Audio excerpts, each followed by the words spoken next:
আসসালামু আলাইকুম। শাপলা রান্নাঘরে সবাইকে স্বাগত। রুই মাছের ডিম তো অনেকভাবে খেয়েছেন, এইভাবে একবার রান্না করে ট্রাই করে দেখেন। আমি প্রথমে হলুদ দিয়ে লবণ দিয়ে পানির ভিতর দিয়ে ডিমটা একটু সেদ্ধ ফুটিয়ে নিলাম।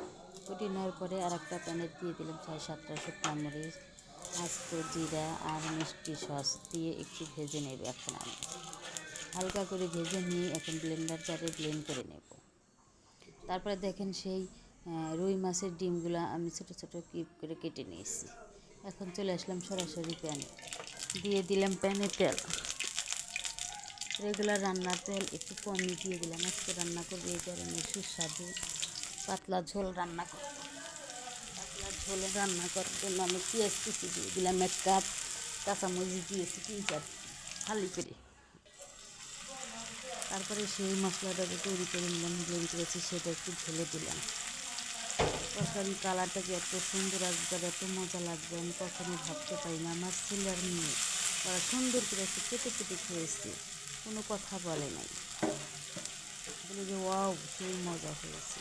তারপর দিলাম আদা রসুন বাটা 2 টেবিল চামচ, মরিচের গুঁড়ো দিয়েছি, হলুদ গুঁড়ো দিয়েছি 1/2 টেবিল চামচ, আর দিয়েছি আমি লবণ স্বাদ মতো দিয়ে আলুগুলো লম্বা করে কেটে রেখেছিলাম। একটা আলু দিয়েছি, সেই আলুটা ভালোভাবে একটু কষে নিলাম।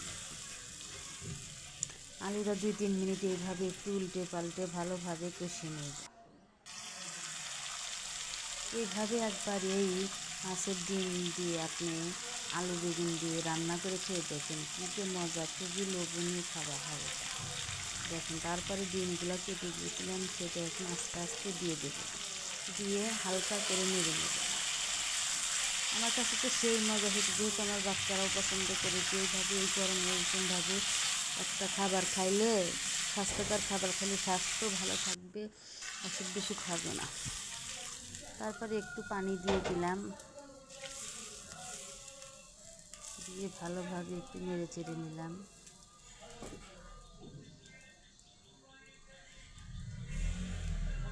ফুটনের আগে আমি সেই একদম কচি বেগুন দিয়ে দিব। টাটকা বেগুন কিনে নিয়েছি বাজার থেকেই, মানে আড়তে ভরে গেলেই টাটকা সবজি পাওয়া যায়।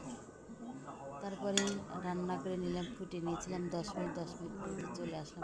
এত যে মজা হয়েছে, আমার ছেলে মেয়ে চেটে পুটে খেয়েছে, আঙ্গুল চেটে পুটে। এই ভাজনারা এইভাবে বেটে দিলে আপনার মাছের ডিমের কোনো গন্ধ থাকবে না। আর এর মাঝখানে একটু লেবু চিপিয়ে দিয়েছিলাম। এতই যে মজা হয়েছে। আমার রেসিপিটা ভালো লাগে, চ্যানেলটি সাবস্ক্রাইব, কমেন্ট করবেন, শেয়ার করবেন। আল্লাহ হাফেজ, সবাইকে ধন্যবাদ।